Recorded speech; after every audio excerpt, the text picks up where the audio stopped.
So, once again, we're back with 428 Shibuya Scramble, and recall it seems to be the only one we've completed, at least for this time block. Kano still has his bad end because he's supposed to be the one that delays him from being killed, and everyone else has keep outs. So I'm hoping that this will trigger someone. Nope. Okay. Nope. Nope. I don't know.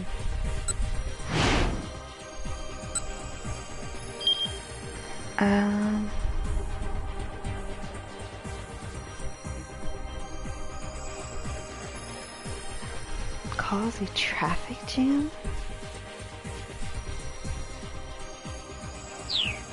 Has anyone caused a traffic jam?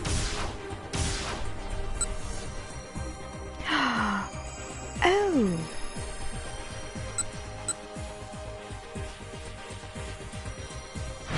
Who can I jump to? Oh, maybe it's... Can I jump to here? Nope. An unfamiliar man. Let's see who the unfamiliar man is. I don't know.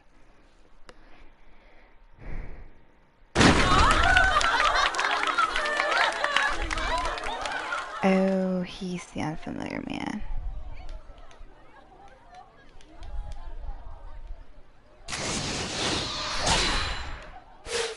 I don't need to do this.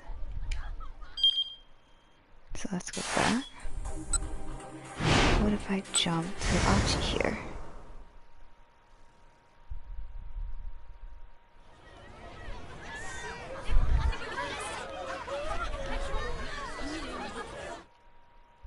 Oops. Achi Endo.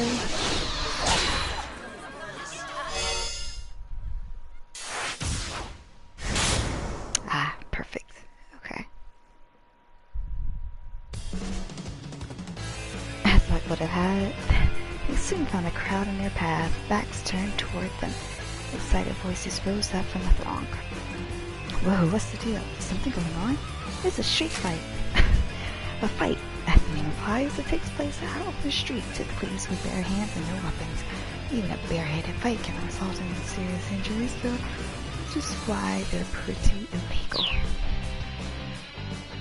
And is he lifting him up so he can see? Achi caught Shitomu's hand good and tight. Whatever you do, don't let go. Without a moment's hesitation, he plowed his way through the crowd.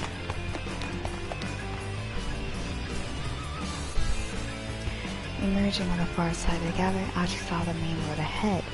Cars were zipping past in a steady stream. What do we do? We caused a traffic jam. There were too many cars for them to rush across the street without getting hit. But they couldn't exactly just sit and wait for the light to change. And they certainly couldn't go back the way they came. Their pursuers were getting closer and closer. You told me, Achi shouted. We're going across. Yes. What? Dragging Hitomi by the hand, Achi darted out into the street. Moving purely by instinct, he wove his way through the gaps between the speeding cars. There it is, traffic jam that saves Kano. When they were halfway across, the car slammed on its brakes to keep from hitting them, causing several cars behind it to crash into one another. The multi-vehicle pilot plunged the roadway into total chaos. As a result of the chaos, traffic in the nearby area will be at a standstill for a while on their way to the syndicate hideout. Shinya Kano and Jack Stanley, what a name, have gotten caught in this traffic jam. In a matter of moments, the street was clogged with a long line of stopped vehicles. Achi and Hitomi's pursuers remained on the other side and did not pursue.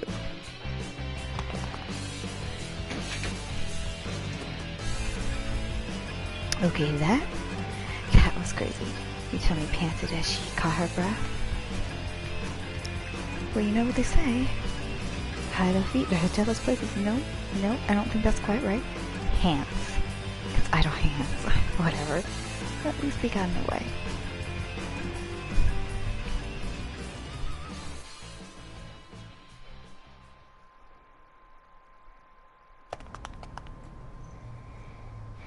Come on, let's go. Achi led the way down several twisting side streets before slowing his pace. By now, Hitomi was slumped and panting heavily. He wanted to give her some time to rest, but if they hung around, their pursuers might still find them.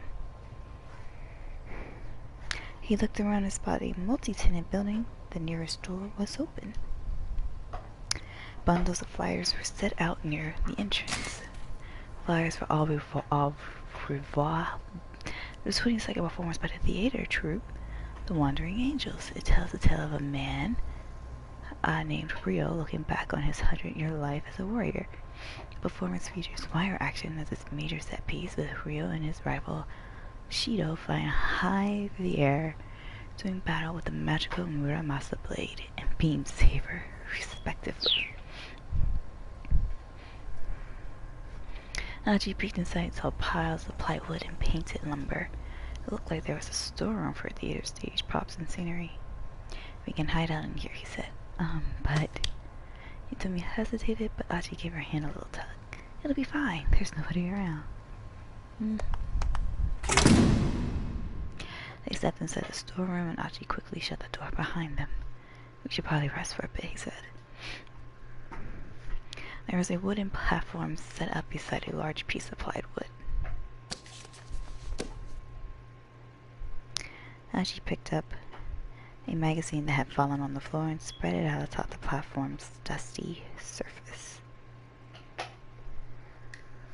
Here, now you can sit without getting your clothes dirty.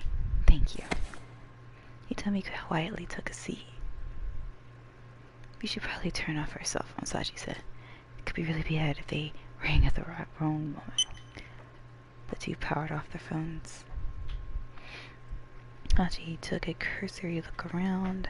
It didn't look like there was any way in or out besides the door they come in through. There was a single window set in the wall, but it wouldn't open far enough to let them through. So you trapped yourselves in. Oh my god. Ah. He told me that at a quiet gasp. Someone was outside the storeroom. Achi put a finger to his lips and he told me a fearful nod. The window's frosted glass blocked any real view in or out. So as long as they stay quiet, they ought to be safe. Nope.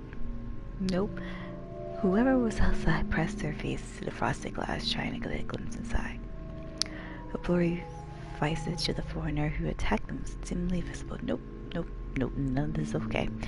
Like the man with the cane before him, this guy was quick to catch up. The man pounded on the glass. Achi swallowed the lump in his throat. As this guy got in, they had nowhere to run. Achi turned to Hitomi. Let's hurry out the door. We'll be fine, just sit tight.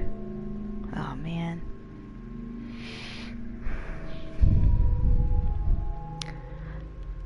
It's one way in and one way out. If he comes through the door, I feel like there's plenty of stuff to hit him with. We're just gonna sit, okay? Hitomi clutched onto Achi's arm hard. Can I help you? They saw the pursuer react at once, pulling back from the window. That's just her. Achi heard footsteps scampering away.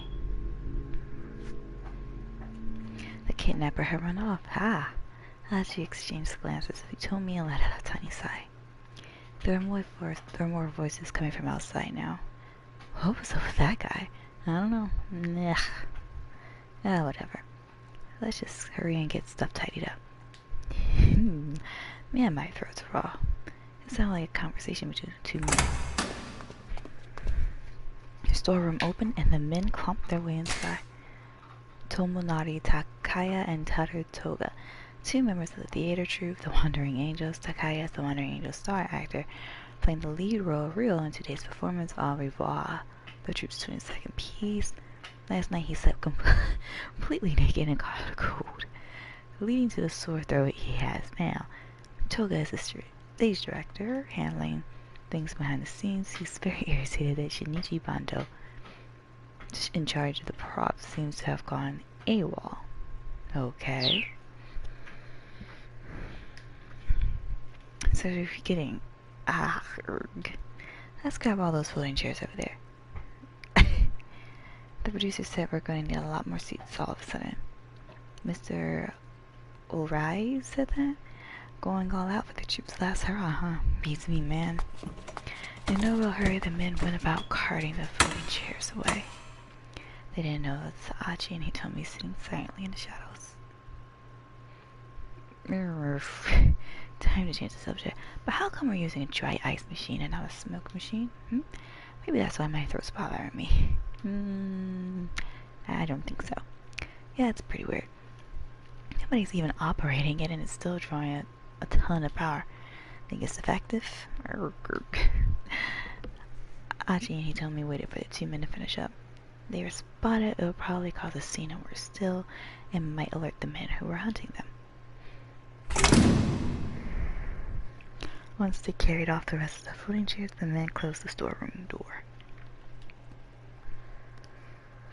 The foreigner could still be somewhere nearby, those whose Achi decided they should hide out in the room a little longer. God, I suppose. I want to get back out there to look for that blue van ASAP, but Achi trailed off as something occurred to him. Wait a second. Now that's weird. He told me to look at him inquiringly. The kidnappers already have the ransom money. Yeah, she said. That's right.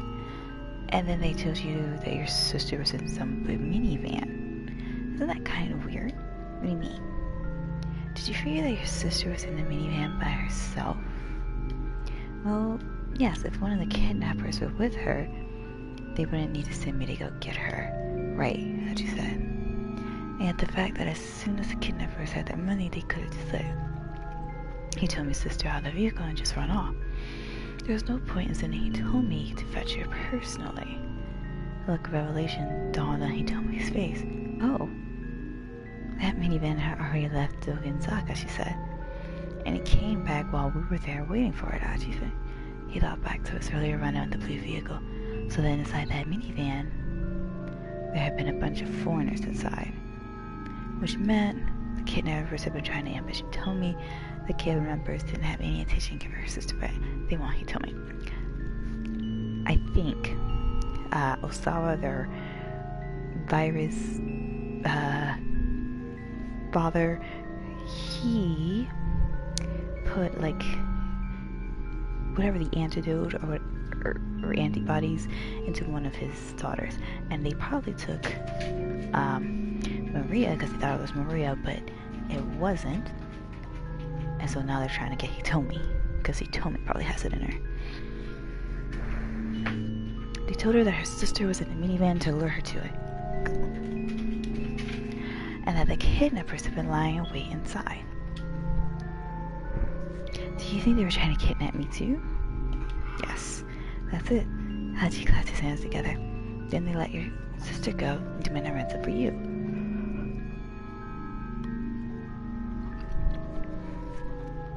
And then they make her deliver the ransom money for your release. They'll be to get like infinite ransom money by constantly inducting one twin after the other. Don't think that's where they're going with this, but you're on the right track, Achi.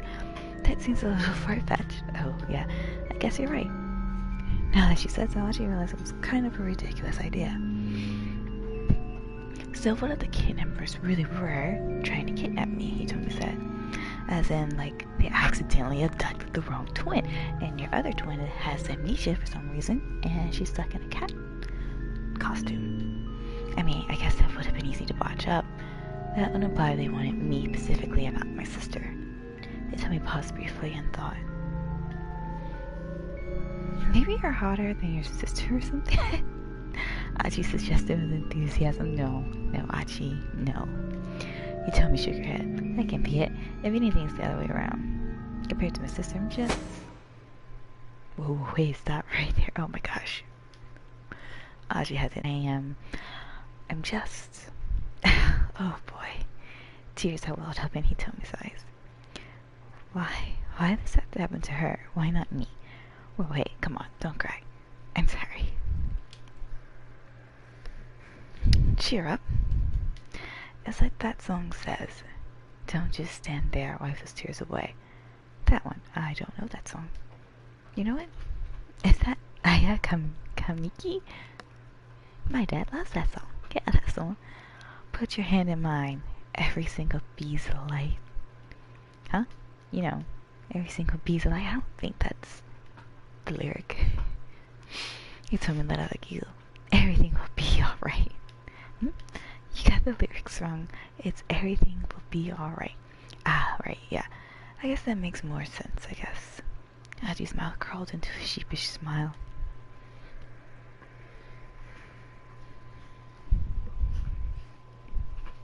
Alright, I think we've laid low long enough, Achi said at last. Think we should be on our way? He was about to get to his feet when he heard voices out the storeroom again. Yikes, that was pretty careless of us. Yeah, we definitely gotta watch it. The theater guys from earlier returned and they sounded a bit panicked. Takaya, Tomonari, and Taro. Yes. Takaya is the Wonder Angel's star actor. He's been taking it on a TV drama, film work as well. His next role is for the Sun TV's upcoming suspense drama, Sumo Queen 2, where he will play the referee, others the lane line. Looks like things are getting heavy. Upon discovering a victim's dying message inscribed in one corner of the sumo ring. Oh my gosh. That is the best line. Heard folks have been messing with the storeroom a bunch recently. And did you hear is behind it some juvenile delinquents? Like a gang? Wow, that takes me way back. And now you're locked in. Alright, let's hurry on back. Achi rushed over to the door. He tried turning the knob, but that door wouldn't budge.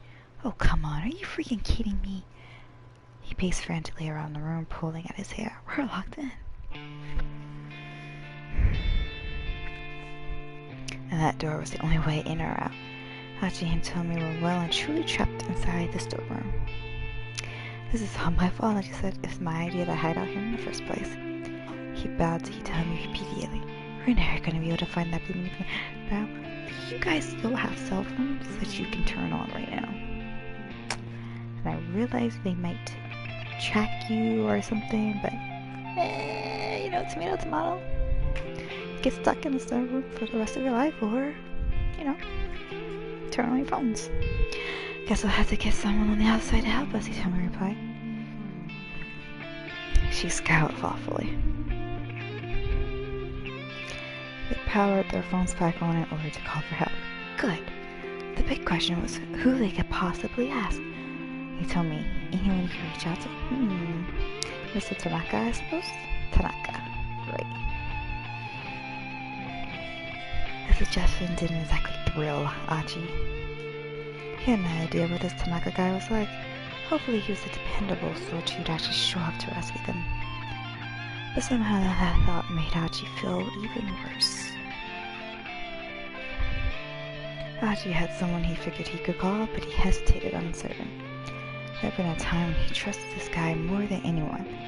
They bailed each other out of countless jams. Nowadays, though, things were different. Hitomi gave Achi a puzzled look as he sat, lost in thought. Right, guess I don't have much of a choice. Achi scrolled the contacts list on his cell phone and found a name he had thought he'd never call again. Susumu.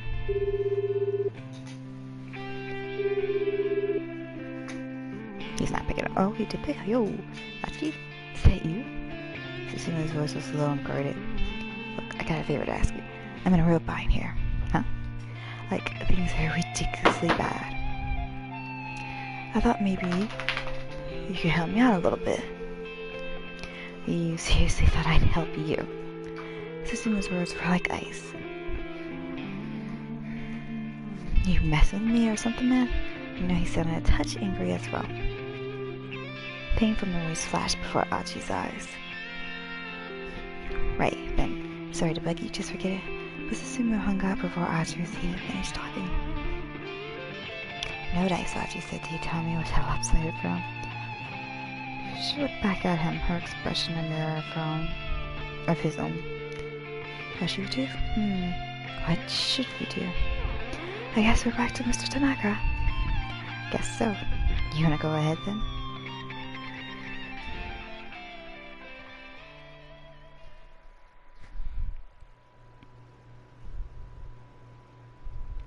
He told me to try calling her repeatedly, but Tanaka didn't pick up. What could have happened? She muttered under her breath. Do you think maybe the kidnappers found out that Mr. Tanaka and I have been in contact? Achi shrugged. It looked like they were just going to need to find a way out of there on their own, and then maybe look for the minivan themselves. Achi strode over to the door and grabbed hold of the handle. Tried giving it a good sturdy pull. Ugh, no good. The thing won't even budge. That door opens outward. Wait, really? Achi tried giving it a push. It still didn't open. He kicked it. Oh ho! The door wasn't nearly as sturdy as Achi had expected. I think I can make this work. He backed up to get a running start, then kicked the door with all his might. Hi-ya! The door went flying off its hinges. Aw man, that was way too easy. Yeah, it was. Jeez. Achi stepped cautiously out of the storeroom. He quickly scanned the surrounding area. There was nobody in sight. Looks like we're in the clear, he called, but he told me he didn't come out, nor did she reply. He told me? She had her phone in hand, apparently still trying to get in touch with Tanaka. With a tiny sigh, Achi leaned against the wall and waited for her to finish. What's happening? Well, doesn't look like I'm gonna have any luck, she said. You know we can leave now, right? Are you still holding out for your Mr. Tanaka? Sounds a little, jealous there, man.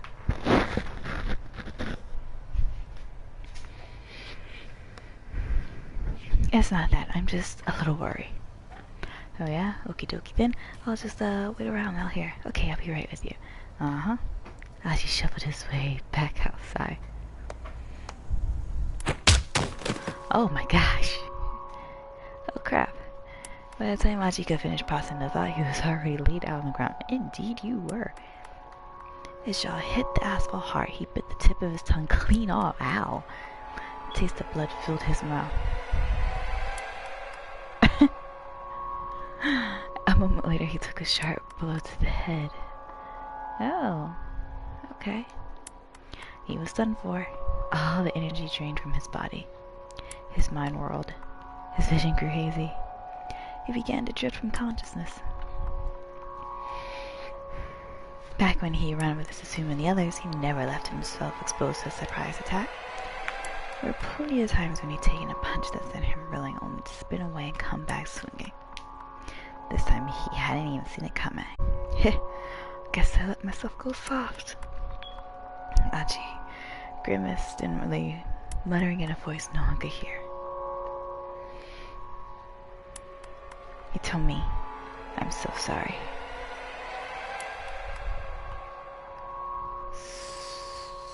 Yeah, what? Attacked by the man by the gate, so...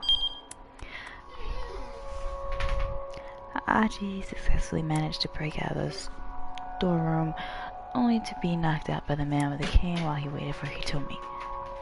Things might have gone differently if Hitomi had managed to get in contact with Mr. Tanaka. Why hadn't he responded to her calls? Maybe something strange had happened at the Osawa residence. Perhaps there was some reason he wasn't able to answer the phone. Okay.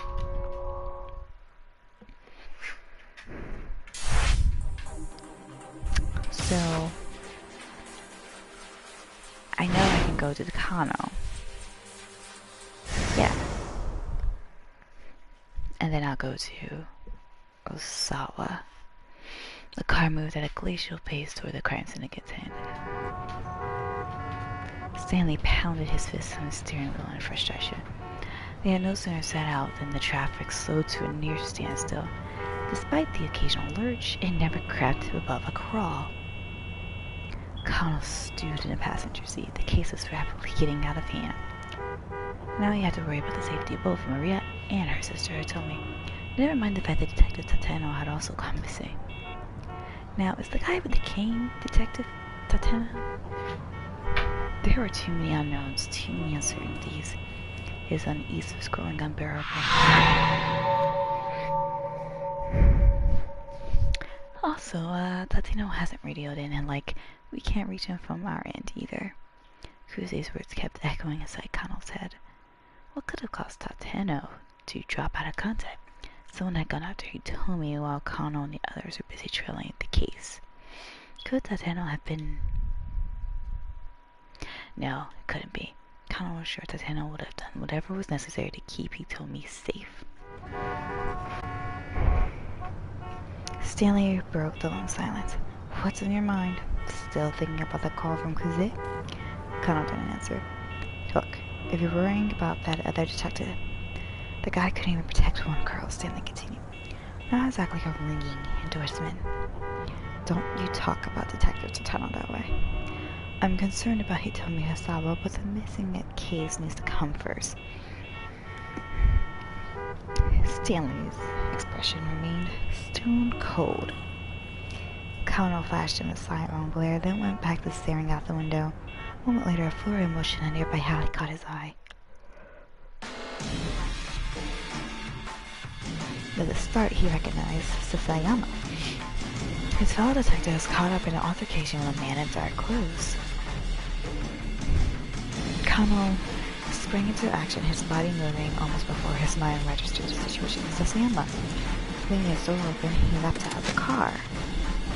Hey, wait! Stanley called out. Stanley's like, wait, you just gonna leave me? But Connell's already sprinting towards the fight. Oof. The other man knocks Sasayama into the pilot garbage. As Sasayama strives to get back to his feet, his opponents look down at him with a triumphant sneer. Connell finally got a good look at the man, and his eyes flashed recognition. As the prayer proof taking the case back at the scramble. Tariq Al-Karwan. You gotta go, that is an ugly face, Connell. He spat like a bullet to tackle Al-Karwan around the legs. But Al-Karwan nimbly stepped aside. Connell's arms closed on nothing but air. At the same moment, Al-Karwan deftly wrapped her arm around Connell's neck. Connell felt a vice-like pressure on his carotid artery. Movement known as the front choke sleeper hold, constricting the carotid artery stops the blood flow to the brain, causing the opponent to lose consciousness. Also known as the guillotine choke. His consciousness quickly began to slip away. Oh no, you don't, you bastard, he snarled. Lowering his center of gravity, he got a hold of one of Alcon's legs and used his shoulder as a fulcrum looking stick. Despite the arm still crushing his neck, Connell managed to lift his opponent high into the air. He continued the movement to heave Alcon up and over himself, slamming him upside down into the heap of trash. Well, alright, Connell. Good job. Stanley strode up to the aftermath of the struggle. Well, you've got the brawn part down, he said. Need some work on the brains. Alcon was brought out on top of the mound of refuse. He'd been knocked out cold. Sasayama coughed and sputtered. Connell went to help him to his feet, but Stanley stepped in between them. What are you doing? Stanley asked, helping Sasayama. What does it look like? We need to apprehend Alcon first. Yeah, he has a point. Put some handcuffs on him. He's not even conscious. Put some handcuffs on him, Connell. Sasayama can come first. He pushed Stanley aside and crouched down along his partner. Are you alright, he asked. Yeah, Sasayama groaned. You bailing me out, though? Can't let the missus know about that. Mum's the word, Connell said. He slipped an arm underneath Sasayama and helped him to his feet. managed to find the guy who had the case, Sam said, but when I tried to arrest him, this fella came out of nowhere and attacked me. He flashed Alcara won a nasty look. So here we go again, disobeying direct orders, Stanley huffed. What's the deal with Japanese police anyway? Oh my gosh, Stanley, stop talking. He shook his head in expiration. Sasayama gave Kano a puzzled look, jerking his thumb at the American. Who's this guy? It's a long story, Kano said. He filled Sasayama in on the situation. Enough chit-chat. Hurry up and cuff this guy, Stanley said. Kano knelt down by our Cohen's unconscious body, flipped him over, and proceeded to cuff his hands behind his back. Kano paused. Alcaron's sleeve had slid back from his wrist. What's this? The unconscious man had a tattoo of a two-headed scorpion on his left arm. Stanley strode over. You find something here? Yes. I think this guy might be the ringleader. Seeing the image had reminded Kano of something he heard back at headquarters. That the head of the foreign syndicate had a scorpion tattoo. He relayed this information to Stanley. I see. Stanley called up Kuze on his cell. You'll be happy to know that the guy with the case is still at large, he said. Apprehending the ringleader at this point shouldn't be an issue. One of your so very capable subordinates gave us a big step toward the case here. Wait a second, Sasayama murmured. That was sarcasm, wasn't it? Stanley hung up and called over to him. Think you can escort this guy back to the precinct? Yeah, sure. Seeing how very capable I am. Kano felt his phone vibrate. The display showed an incoming call for Rumi. Hello? He answered wearily, keeping his voice. Stanley had him a little on edge. It's me. It was Shizuo. Damn it. Kano thought he did not have time for this right now. But if he just hung up, he might be in even deeper hot water. Kano decided to have to take that horse young on the phone.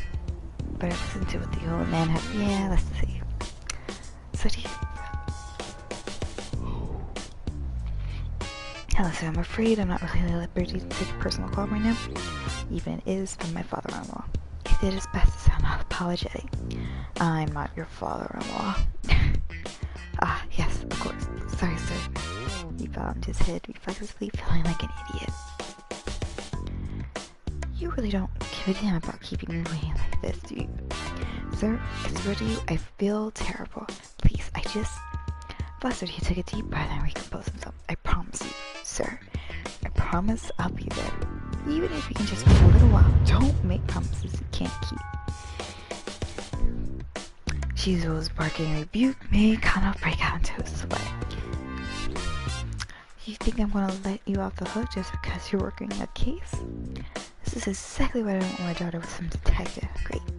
Nothing angry tirade. But didn't you used to be a detective, sir? Kano muttered. You watch yourself, you little brat. It's not enough that you keep calling me your father-in-law. Now you have to bring that up? Evidently, Kano had touched a raw nerve. Ever have a dentist hit a nerve while drilling a tooth? That's where this expression comes from. Wait, thank you for that. It seemed like anything he said only made matters worse. Well, you're not off the hook, Shizuo continued. I'm never letting my daughter marry the likes of you. Awesome. His fury hitting its crescendo, Shizuo promptly hung up. Why on earth did Shizuo hold such intense malice towards the leech detectives when he did one himself? Kano had become a detective for Rumi's sake in the first place, and now it's the biggest thing holding him back. Hey, come on, let's go. Stanley's voice snapped Kano out of his face. Grimly, he followed the American back to the car.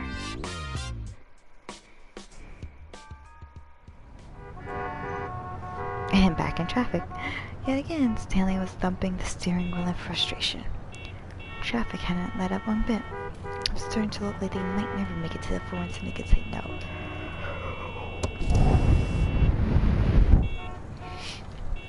Kano caught sight of a girl in a hoodie, weaving her way between the stopped cars on foot.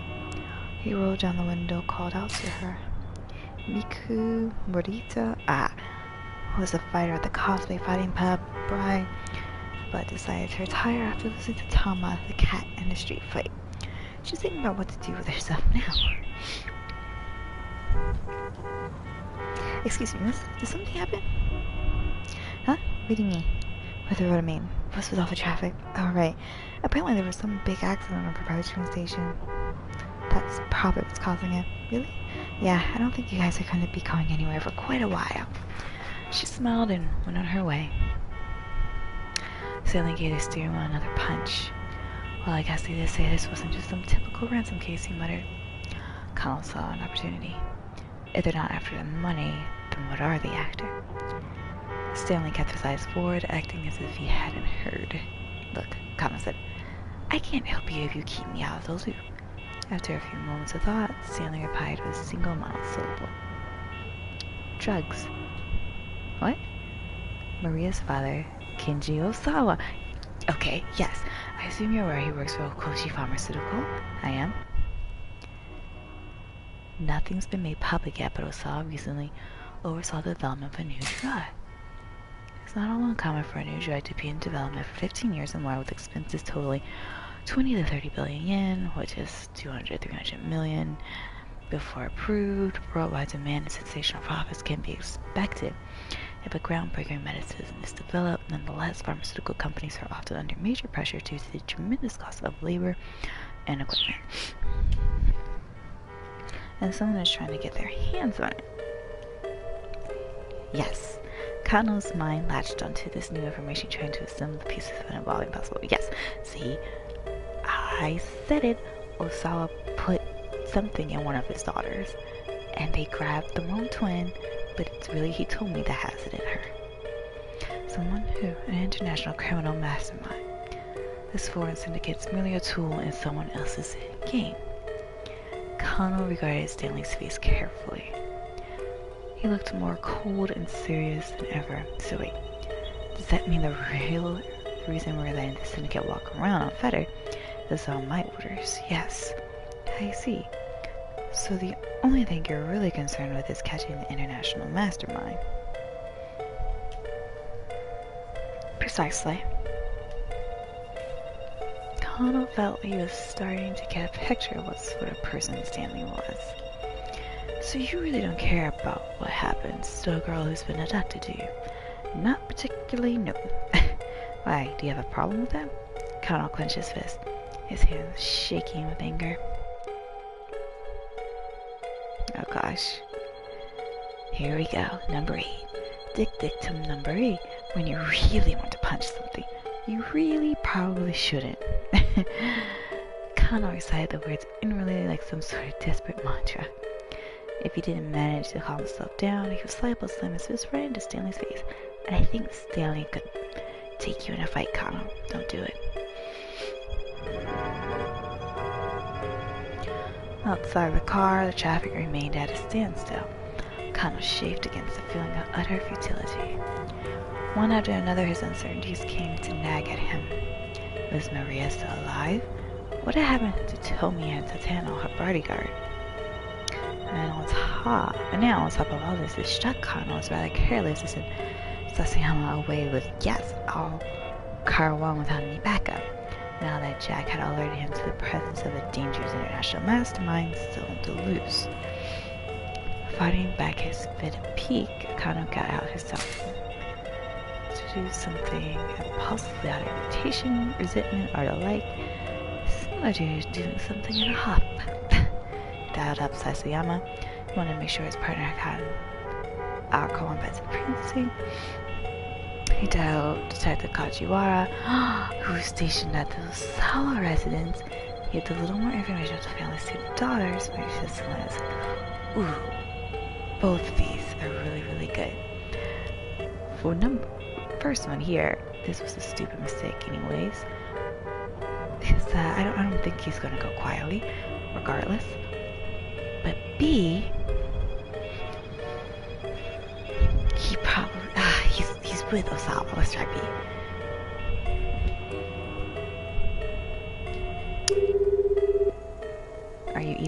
Yana right now. The detective answered promptly. Kajiwara here. Hey, it's Kano. Kano? A horrid jarring beeping was audible from the other end of the line.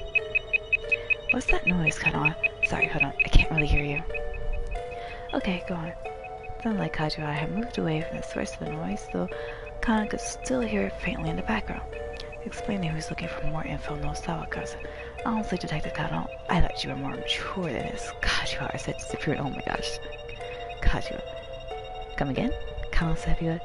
What's with the attitude all of a sudden? You got a little crush, don't you? Kajiwara told him. What? No, Detective, this isn't one. You mustn't let yourself get personally attached to an investigation. Still, I was young and impulsive myself once. I guess I can tell you one thing. Oh God. Kano kept his cell phone pressed tight against his ear. The two girls, they look exactly alike. Kajiwara kept his voice low, as if you were revealing a major secret. They're twins, though. We knew this. But Kano knew this already.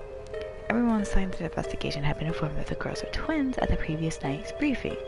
However, Kajiwara continued, still Soto bouquet? I don't know that. Their personalities are pretty different. The younger sister who told me is quiet and reserved, but Maria is apparently more of a busybody. I see. Kano thought back on who told me standing in front of the statue of Hachiko. She had indeed seemed like an introvert, though Kano had also sensed her intense commitment to helping her sister. Perhaps she was less demonstrative, but her heart certainly seemed to be in the right place. Why? What? What is happening? Kano heard someone shouting in the background wherever Kajiwara was. What was that just now? Yes, Mr. Osawa, the girl's father. I think something might have happened. Kajiwara's voice was laced with concern.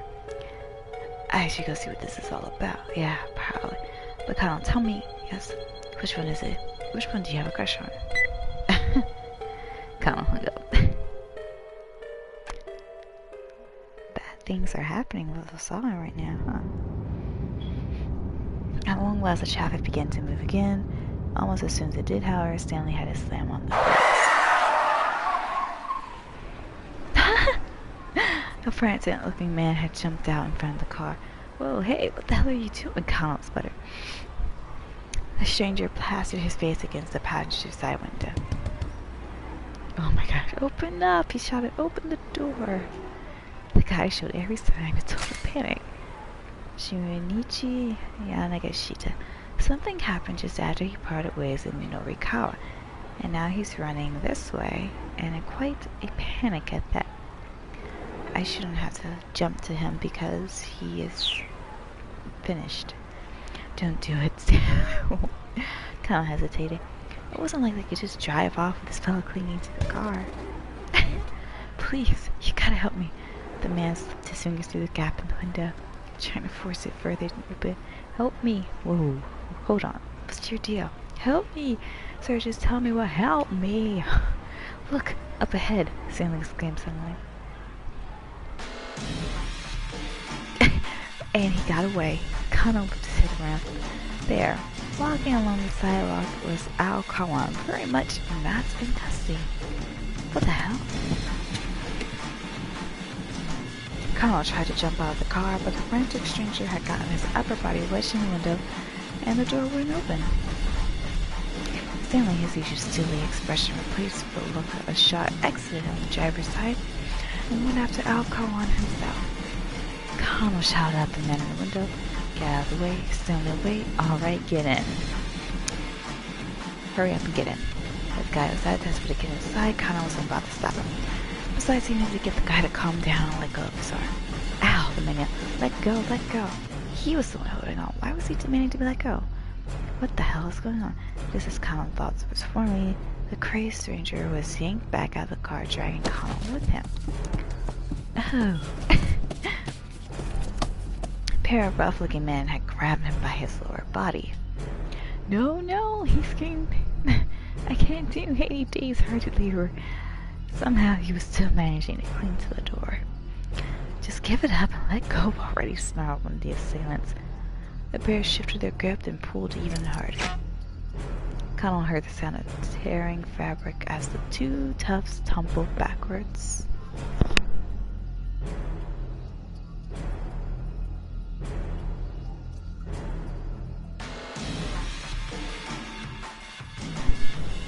Just like that, the stranger was stripped down to his boxers. He let out a pathetic wail. Oh man. The two toughs burst into uproarious laughter at the sight. Now's a chance, the man just sputtered. Now's your chance to do what, exactly? The pantsless man snatched up his ruined garment and bolted like a startled hare. To dart off incredibly quickly in a manner of fleeing rabbit.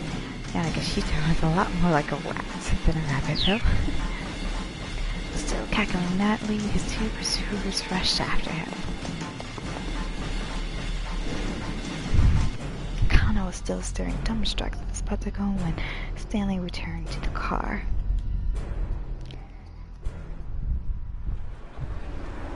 He got away, didn't he? No luck. I lost track of him. This doesn't make sense, Connell said, forcing himself to refocus on the case. Kawan was taken back to the precinct. What's he doing walking free? Stanley gave him a dubious look. Have you seriously not figured it out? He asked. Or is this some kind of strange Japanese joke I'm not getting? What are you talking about? Connell replied. Do you know something I don't? Evidently I do. Your detective, Sasayama, let him go on purpose. Is Sasayama still breathing? That's the only explanation. Enraged at the suggestion, Connell took a swing at him, but calmly, coolly caught his fist. It's not me you should be punching, the American warned. It's Sasayama.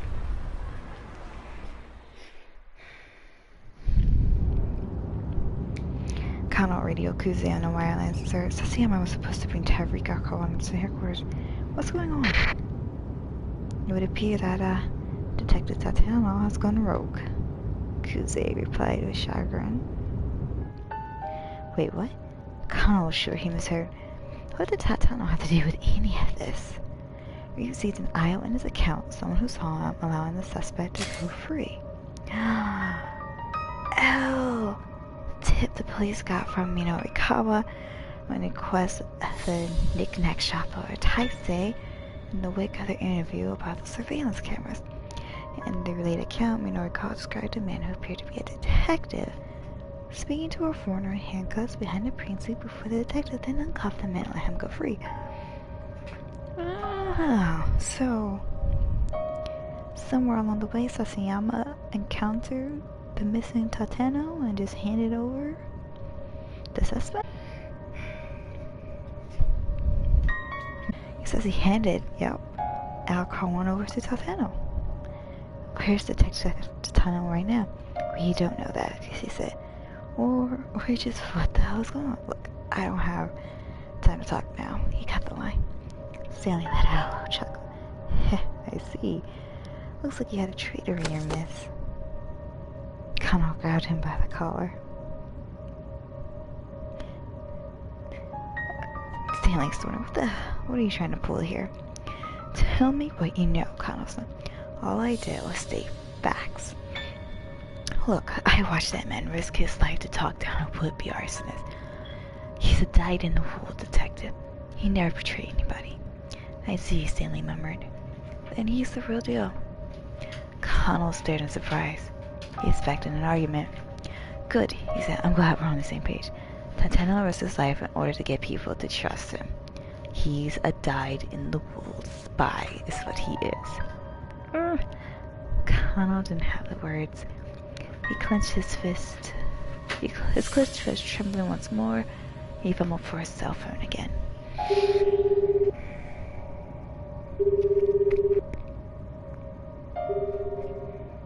He dialed Tateno's number. The phone rang 5 times but failed to connect.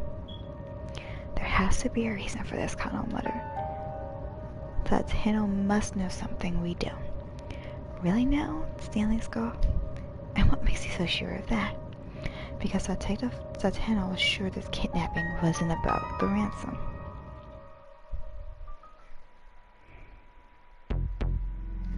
Kano's mind drifted back to 9 o'clock that morning. Oh boy. Ahead of their stakeout at the Scramble, he was walking with Tateno through the halls of the Shibuya precinct. "We're going to do a bang-out job out there, Detective Tateno," he chirped. He was maybe a bit too excited about getting to take part in such a major case. Tateno patted Kano on the back. "You need to take a step back. You're not letting yourself see the forest for the trees." "What?" "What do you mean, sir?" "What I mean is that this is no ordinary kidnapping." Tateno's words triggered a little revelation. "You're talking about the location for the ransom handoff, aren't you?" Kano said. "It doesn't make sense for criminals to pick such a major intersection." "Warmer," Tateno replied. Kano frowned inwardly. He was so sure that was the answer. "Have you thought about why they asked to have the sister make the handoff?" Kano thought more about it before answering. "Because women are easier to deal with? It's just colder." "If that's the case, why not pick the mother?" "No, what worries me is the fact that those Sawa girls were twins.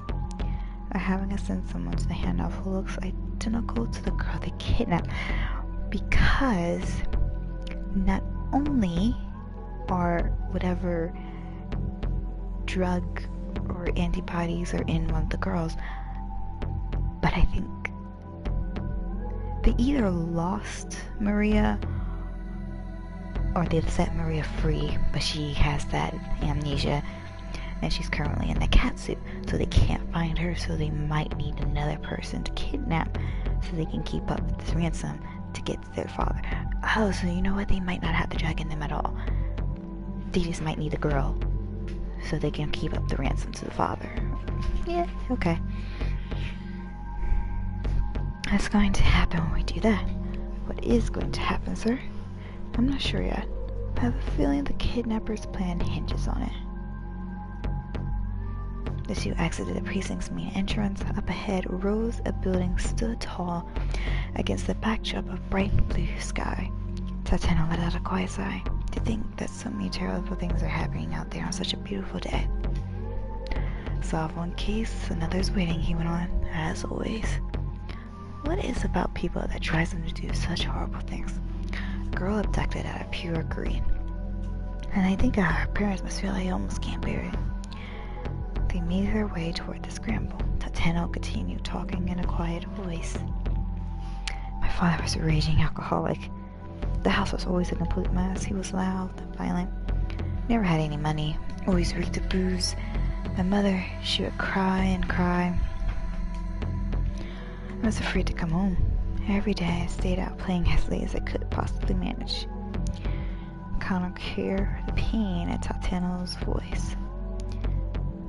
"That life took too much of a toll on my mother. She died when I was still in grade school. And my father, he just got worse."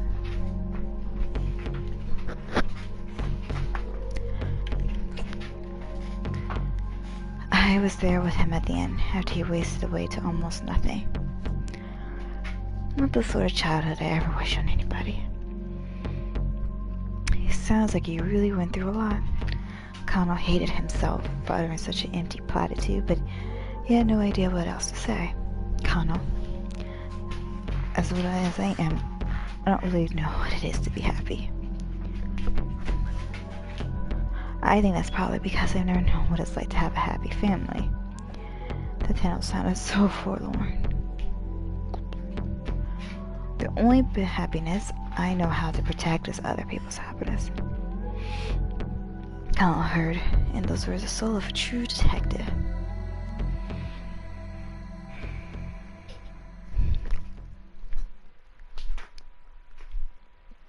I just hope you're ready.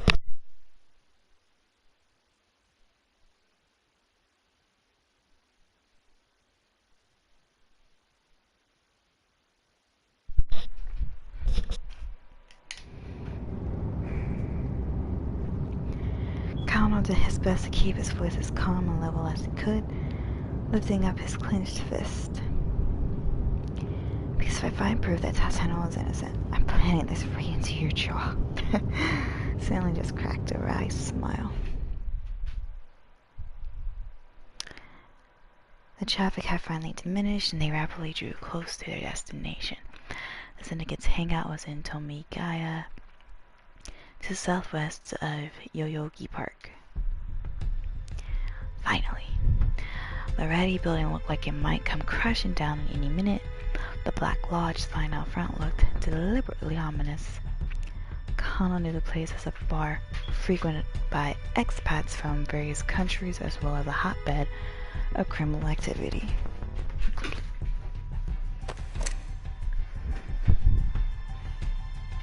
"I'll take point," Stanley said. "You back me up." He pulled a handgun from his suit jacket.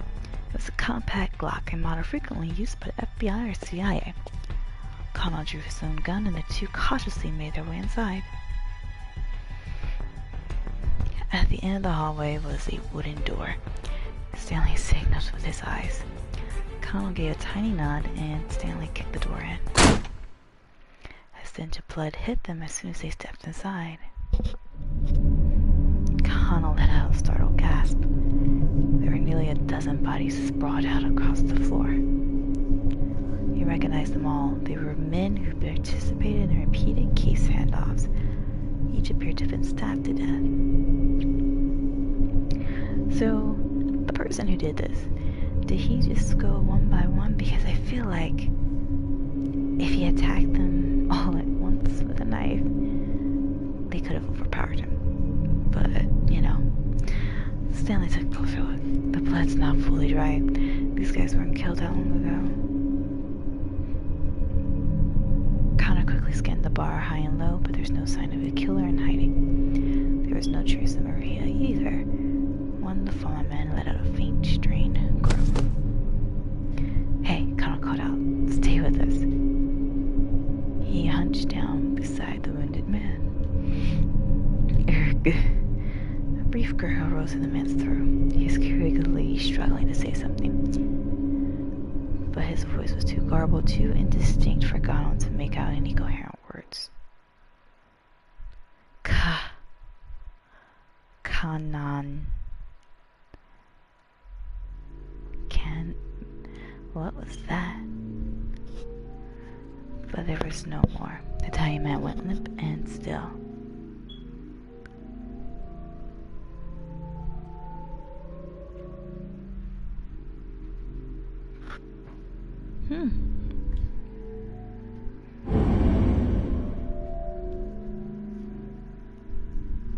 Well then.